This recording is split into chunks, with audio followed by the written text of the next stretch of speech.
Kadapa traffic police station ముందు ఉద్రిక్తత నెలకొంది. సివిల్ సప్లైస్ ఆయిల్ సరఫరా కాంట్రాక్టర్ విజయ్ భాస్కర్ రోడ్డుపై బైఠాయించి ఆందోళనకు దిగారు.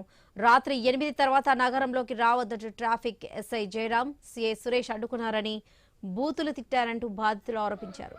గోవిందమాల ధరించిన తనపై అమానుషంగా ప్రవర్తించడం పోలీసులకు తగువ అంటూ ఆవేదన చెందారు.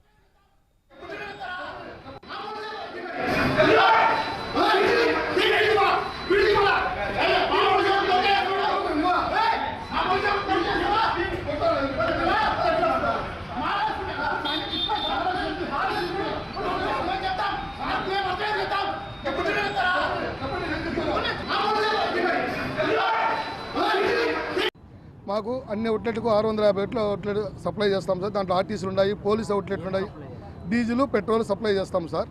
650 బంకులకు దాంట్లో పోలీసు వాళ్ళు ఉన్నాయి, ఏపీఎస్ఆర్టీసీ ఉన్నాయి, అటువంటి సివిల్ సప్లై అన్ని డిపార్ట్మెంట్కు మేము సప్లై చేస్తాం సార్. ఈరోజు సాయంత్రం 6 గంటలకు లోడ్ ఇచ్చారు సార్. ఏపీఎస్ఆర్టీసీ కడపకి ఇచ్చారు, డీజిల్ ఇచ్చారు.